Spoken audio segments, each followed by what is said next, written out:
I'm Tracy Filley, owner of Philly's Barbershop in Cameron, Missouri.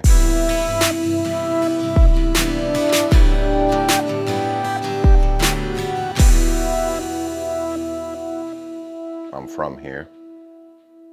I've lived here more than half of my life, I guess. I never thought I'd be a barber. Never thought I'd be a barber in Cameron, especially.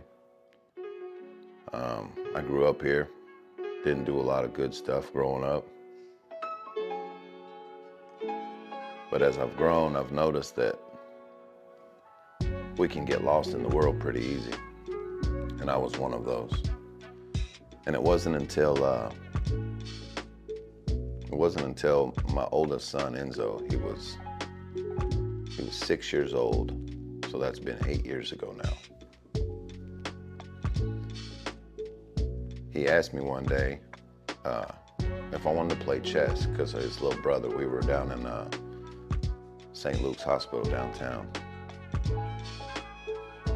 And he said, "Daddy, you want to play chess with me?" And I was like, "Well, man, I don't know how to play chess."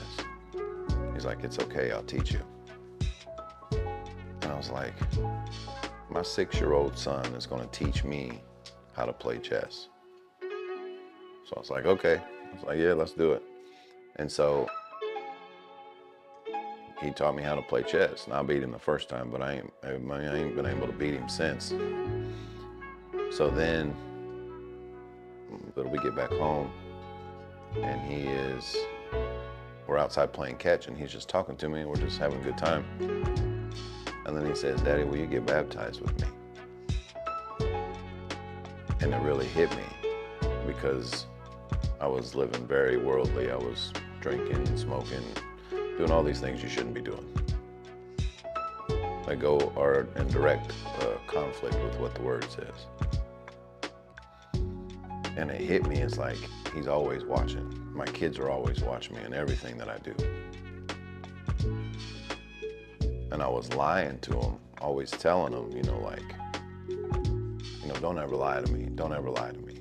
But I was lying to them by telling them that, I'm a good person, and I do all these things, but really I wasn't. I was doing bad things. So when he told me that, or asked me that, he said, "Will you get baptized with me?" I was like, "Yeah, I will." And as a dad, that hurt, because it's like, I'm supposed to be teaching my son these things. I'm supposed to teach him how to play chess. I'm supposed to bring him to the Lord. And it was the Lord that was using him to show me that I'm not as big as I thought I was, that I'm not as good as I thought I was. And it really is a heart check. It's taken me a long time to realize all this, but so not too long after that, we got baptized on the same day. And it was a beautiful day. I actually have a picture of it on my mirror because I remember it so well.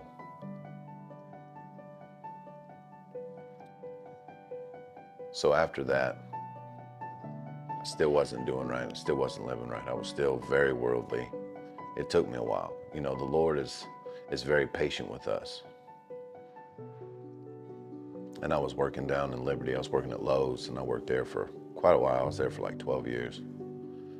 I left there, went to another place, and I got into it with the guy that I was working with.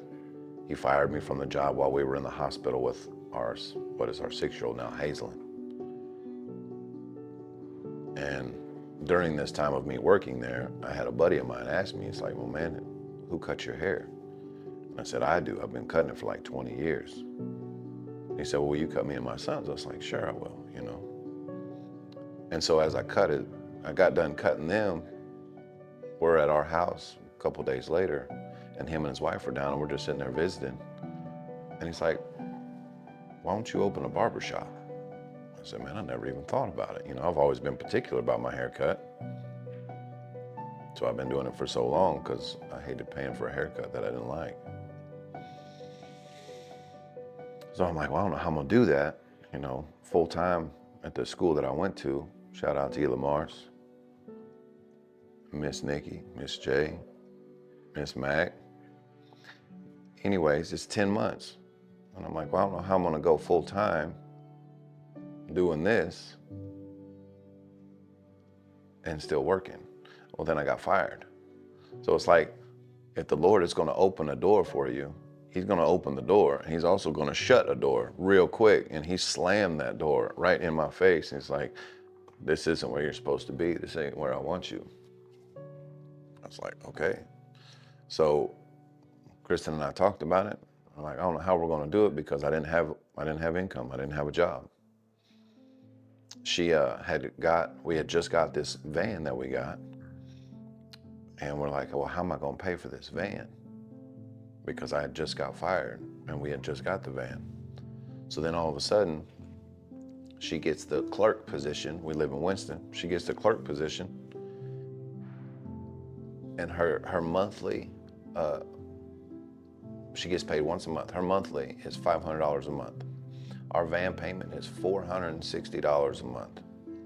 After her taxes, she brings home $461.75. You couldn't have planned that out anymore. I couldn't have asked for any more.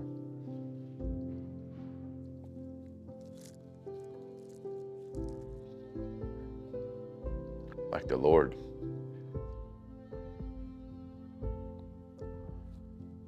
he's got a way about him that we can't understand and we can't see it. But anyways, so I start going to barber school. Still don't know how we're gonna make it. Don't know how I'm gonna pay for it. So I applied for some grants, and it's been awesome. It's been a blessing ever since, but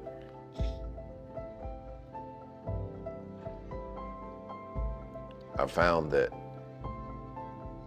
her and I going through that year was one of the toughest, but yet it was also one of the easiest.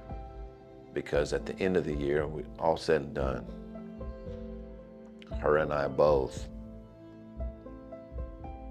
when we made our taxes up and took them in and turned them in and stuff, her and I both made $4,000 all year. Like, on paper, we should have never have made it. Because our bills are like $2,000 a month, give or take a little bit. And her and I both, for that whole year, we made $4,000. We never missed a payment. We never got our lights cut off. We never got the water cut off. My mother and father-in-law actually, they did pay one of our light bills one month. We were able to pay them back the very next month. I still don't know how we did it. I don't know how it was even possible. Like, I don't know how he did it, but I know he did it. I know it was him because it couldn't have been any other way. We couldn't have asked for that. We couldn't have planned. You can't explain this stuff. Like, God is the worker of the unexplainable. And so then it was like I watched him throughout my life use people and circumstances that I never would have imagined to be able to get me to where I'm at today. And now I've been in here for 5 years. I've been a barber for 5 years. I've been in Cameron for 4. You know, and I've learned that being a barber is much more than just cutting hair. The people that I see, from the little ones to the older ones, some getting their first haircut, some getting their last.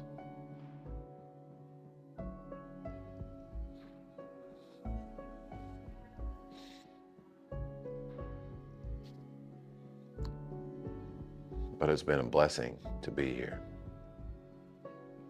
Like, the Lord is willing to do great things in your life if you will just surrender.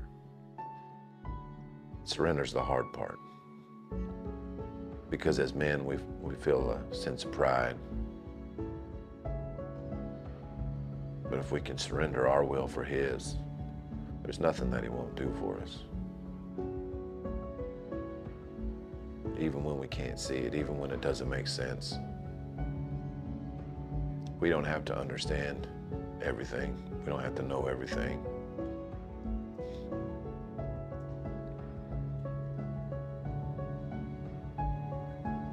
But put the Lord first above everything else, and you'll be amazed at what He will do in your life.